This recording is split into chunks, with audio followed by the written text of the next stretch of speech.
Well, here we go again. We're going to add another project to our 2025 calendar. And this one is doable for everybody, no matter what.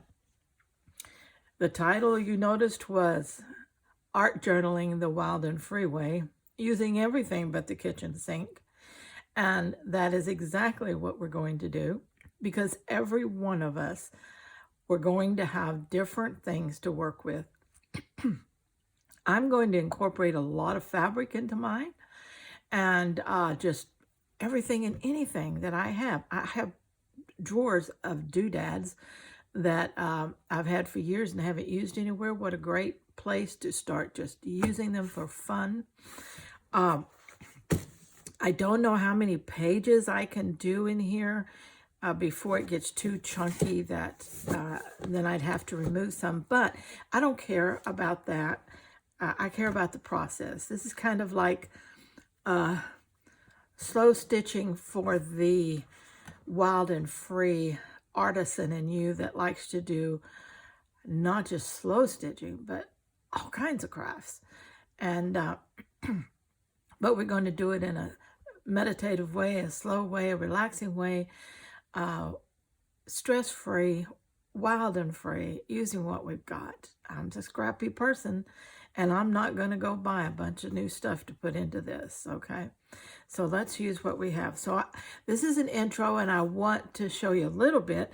I've done a little art journaling in this. This is a sketch pad that I found at a garage sale for 69 cents.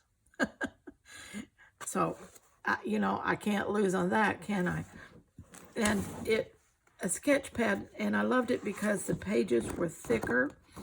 And so when I glued and painted and stuff like that, the pages, you know, they didn't bleed through as much as on lighter pages. But you could use a composition notebook, a ruled notebook, anything you wanted that you could paint on, glue on, draw on, whatever you wanted to do, okay?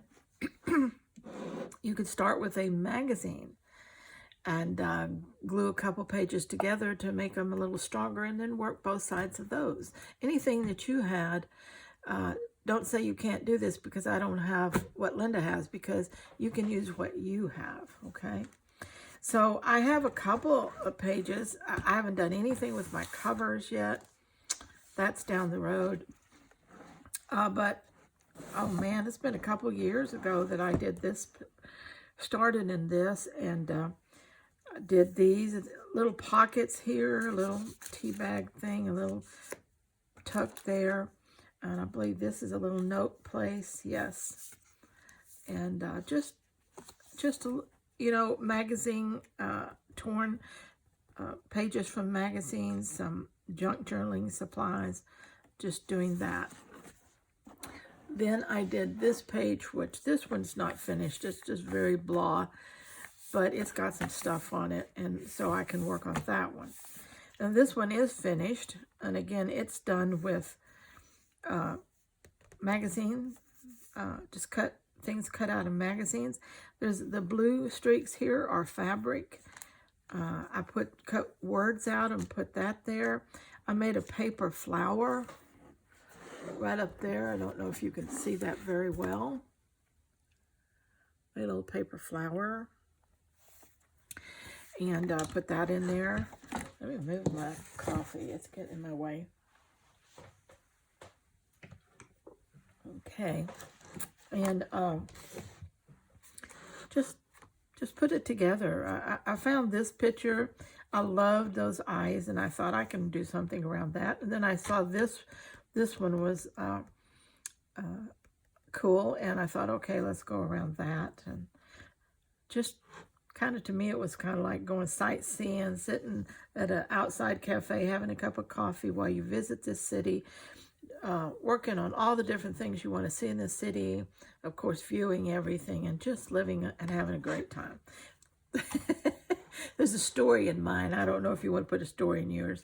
This one doesn't have a story. It's just stuff. So we'll see if we can make a story out of it later. This one was also one that was started that I haven't finished over here. And but you know what? You got to get something down. You got to start somewhere, and then I'll be coming back and finishing these. This was just a little play.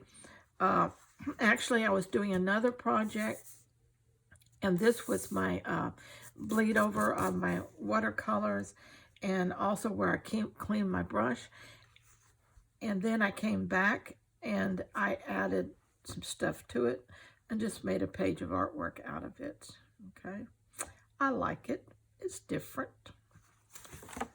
And this page, of course, I haven't done anything on it.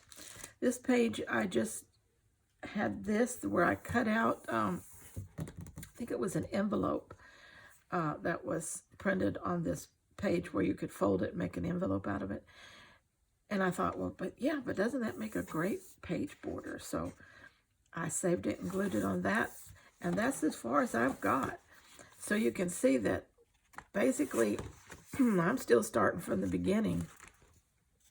I've only got 2 pages finished, so I'm not very far ahead of you. So grab your book and grab your stuff, throw it in a bucket or pail or box, and we'll be playing along on creating a art journaling the wild and free way. And we will be using everything but the kitchen sink. I mean, you just go through your house and find stuff and see what you can find to put on here. This morning I pulled the dryer sheets out of the clothes out of the dryer, and the dryer sheet was there, and I thought I'm gonna dye that and use that. And so when I say everything but the kitchen sink, I do mean it. Whatever I can find. This is just an intro. Of course, I will be filming what I'm doing as I go along. This is a complete change for me, just like my paint by number.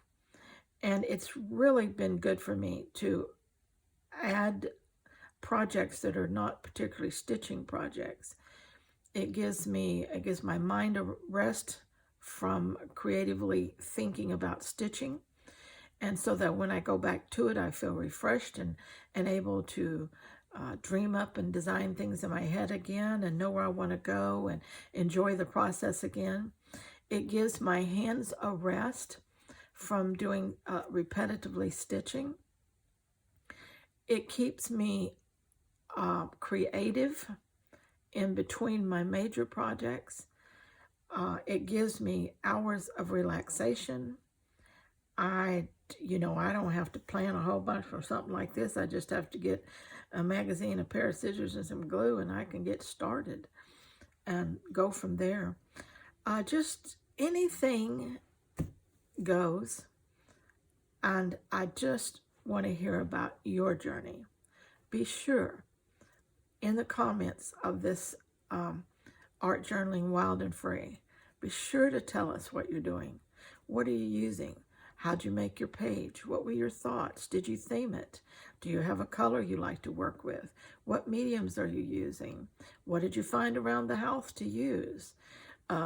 Anything that will help the rest of us to be inspired in what we're doing. Please tell us about your art journaling wild and free adventure, okay?